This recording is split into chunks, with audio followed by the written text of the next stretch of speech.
범죄자들의 이런 거짓말들 때문에 법정 공방이 굉장히 치열했던 사건들이 많았죠. 네, 그런 사건이 굉장히 여러 가지가 있는데요. 제가 오늘 이제 준비한 사건은 그중에서도 고유정이 저지른 사건에 대해서 말씀을 드리려고 합니다. 잔혹한 범행으로 국민들의 공분을 샀죠. 전 남편을 살해하고 시신을 훼손한 뒤 유기한 혐의를 받고 있는 고유정이 재판에 넘겨졌습니다. 검찰은 고유정의 계획적인 범행으로 판단하고 혐의 입증에 주력하겠다는 방침입니다. 반면 고유정 측은 우발적인 살인이라고 계속해서 주장하고 있습니다. 치열한 법적 공방이 예상됩니다. 이 모든 사건은 고유정이 이제 전 남편, 피해자분과 이혼을 하면서 시작이 되는데요. 이 두 사람이 2013년에 결혼하고 14년에 아이를 낳은 후에 이제 17년도에 이혼 조정을 하는데요. 친권과 양육권은 이제 고유정한테 가고 이 아이의 아빠, 전 남편은 한 달에 2번 아이를 면접 교섭하는 내용의 조정이 성립이 돼요. 그런데 문제는 고유정이 아이를 아빠한테 보여주지 않는 거예요. 그래서 1년이 넘어가도 이 상황이 반복이 되니까 전 남편, 이제 피해자분이 면접 교섭권을 이행을 하라고 법원에 그 신청을 내요. 근데 법원에 신청을 내고 고유정이 3번이나 법정에 출석을 하지 않아요. 그래서 과태료 처분까지 받고 드디어 이제 출석을 하게 돼서 그날 결정된 내용이 그 면접 교섭을 청주에서 진행을 하라라고 합의가 돼요. 그런데 고유정이 일방적으로 이 전 남편에게 문자를 보내서 제주에서 진행을 하자고 장소를 바꿔요. 근데 사실 이날은 피해자분이 2년 만에 아이를 처음 만나는 날이었어요. 그동안 아이를 보여주지 않아서. 그랬기 때문에 장소를 바꾼다고 하더라도 아이를 보고 싶은 마음이 사실 너무 크기 때문에 이제 달려가셨겠죠. 그래서 마트 주차장에서 만나서 수박하고 카레에 들어갈 식재료를 사요. 그러고 나서 그 예약해놓은 무인 키즈 펜션에 갑니다. 그 아이의 진술은 이제 가서 본인과 아빠 그 저녁으로 카레를 먹고요. 엄마는 카레를 먹지 않았다라고 이제 진술을 해요. 그리고 고유정이 아이에게 비디오 게임을 하게 하고 어떤 방 밖으로 나오지 못하게 합니다. 이제 그러고 나서 고유정은 미리 사두었던 식도로 남편을 살해해요. 졸피뎀을 어떻게 먹였느냐? 바로 카레를 만들어서 그 안에 졸피뎀을 녹여넣고 남편이 카레를 먹도록 했다. 음식물에 졸피뎀을 타먹인 뒤 전 남편을 살해했다고 적시했습니다. 바로 그 다음 날 아이를 다시 친정 집에 이제 데려다 놓고 본인은 펜션에서 이제 시신 훼손과 그 청소를 시작을 합니다. 고유정이 제주도에서 굉장히 다양한 물건들을 마트에서 구입하고 또 제주도 본인의 친정으로 또 택배 배송을 시키는데 내용들을 보면은 일단 세제나 락스나 고무장갑과 같은 청소용품들을 사요. 고유정이 산 물건을 보면 범행을 실행하고 시신을 훼손하겠다는 계획을 미리 세웠다는 것을 짐작할 수 있습니다. 제주 펜션에서 전 남편을 살해한 고유정이 시신이 든 것으로 추정되는 쓰레기 봉투를 펜션 인근 쓰레기 분류함에 버린 장면이 CCTV에 포착됐습니다.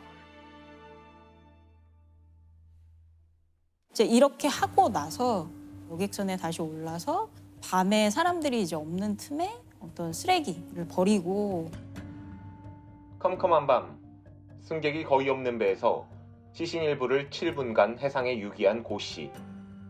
검은 봉지 5개를 꺼내 바다에 버린 고유정의 모습이 CCTV에 포착되기도 했습니다.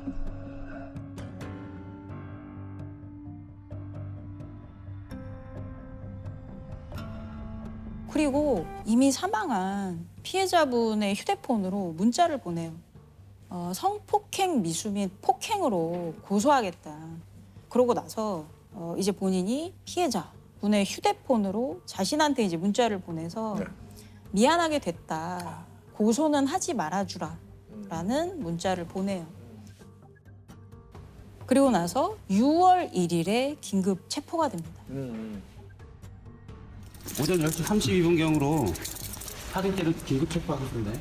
왜요? 변호인은 설명할 수 있고 불리한 짓을 거부할 수 있고 체포 정도를 신청할 수 있어요. 그런 적 없는데. 우리가 당했는데. 아저씨, 저희가 가서 저기 남편 있는데 불러도 돼요? 어차피 들어가서 그냥 타. 남겨진 아이와 남편에게 하고 싶은 말 없습니까? 왜 죽이셨습니까? 유가족에게 하고 싶은 말 없으십니까? 근데 이제 이 사건에서 고유정은 끝까지 뭘 주장했냐면 계획적인 살인이 아니다. 그러니까 본인이 우발적으로 살해했는데 살해하게 된 경위가 수박을 먹으려고 수박을 씻다가 피해자분이 자신을 성폭행하려고 해서 본인이 우발적으로 들고 있던 칼로 한번 찔렀다라는 주장을 계속해요. 시나리오를 그렇게 짰군요. 그렇죠.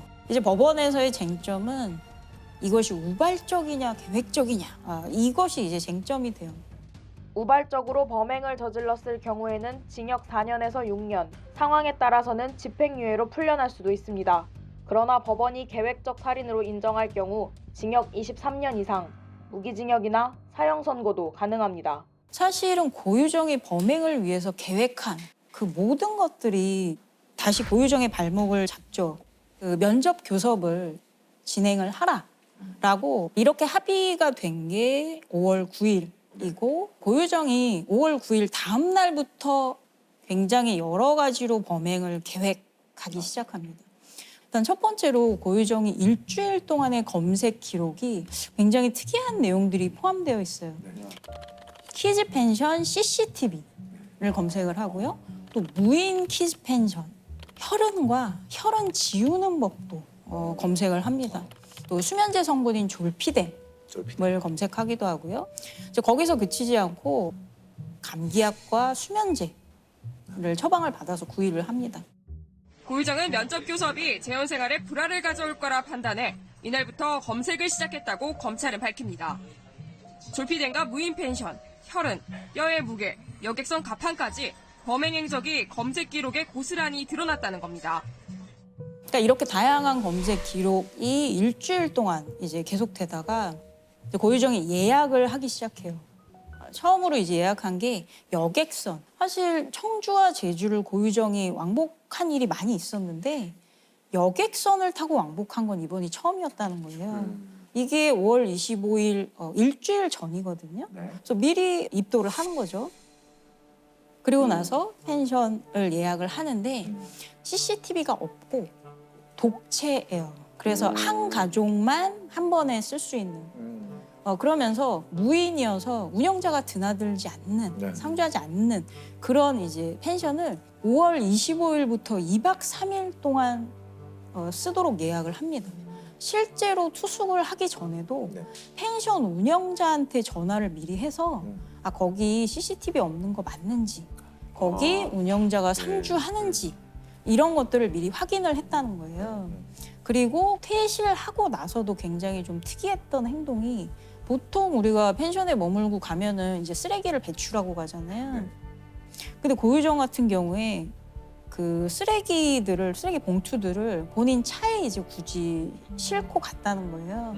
그래서 펜션 운영자가 만류하기까지 했다는 거죠. 그거 놓고 가면 우리가 치우니까 놓고 가라. 그럼에도 불구하고 굳이 고유정이 그걸 싣고 갔다. 그러니까 다 필요 이상의 행동들이 있네요. 그렇죠. 증거를 인멸하기 위해서 굉장히 다른 사람들은 하지 않는 행동을 많이 하게 되는 거죠. 그러니까 범죄자들이 어떤 행동을 할 때 굉장히 좀 이례적인 행동, 남들은 하지 않는 행동을 하면 오히려 사람들한테 더 그게 기억에 남고 이상하잖아요. 이런 모든 행동들이 결국은 이제 나중에 고유정의 범행을 밝히는데 다 이제 쓰이는 거죠. 그리고 고유정이 어떤 행동을 했냐면 내가 피해자다라고 주장을 하면서 경찰한테 오히려 내가 입은 상처 사진을 찍어달라고 요청을 했어요. 근데 이 사진에 남은 이제 상처가 결국 이제 고유정의 발목을 잡는 또 이제 근거가 되는데 그것을 이제 법의학자분들이나 감정인들이 보고 소견을 주시잖아요. 이 상처는 자해한 상처, 일부는 자해한 상처고 일부는 본인이 남을 공격하다가 칼이 밀려서 스스로 입게 된 상처일 가능성이 훨씬 높다라는 감정 소견이 나왔어요. 그리고 또 하나는 펜션을 현장 감식을 했는데 피해자분의 혈흔이 사실 뭐 주방, 거실, 뭐 벽, 천장 굉장히 다양한 곳에서 이제 비산이 된 채로 발견이 됐어요. 우발적으로 한 번 피해자를 찔렀다라는 게 고유정의 진술인데 현장에 남은 증거는 그 찌른 횟수가 굉장히 좀 여러 차례고 그러니까 고유정의 진술과는 맞지 않는 증거가 남아있는 거죠. 이렇게 혈흔 지우는 법을 인터넷에서 검색한다고 그 과수사를 피해갈 수 있는 건 아니에요. 제주도에 들어가기 전부터 이런 모든 것들을 예약하고 검색하고 사고 이런 모든 행동들이 결국은 이제 나중에 고유정의 범행을 밝히는데 다 이제 쓰이는 거죠.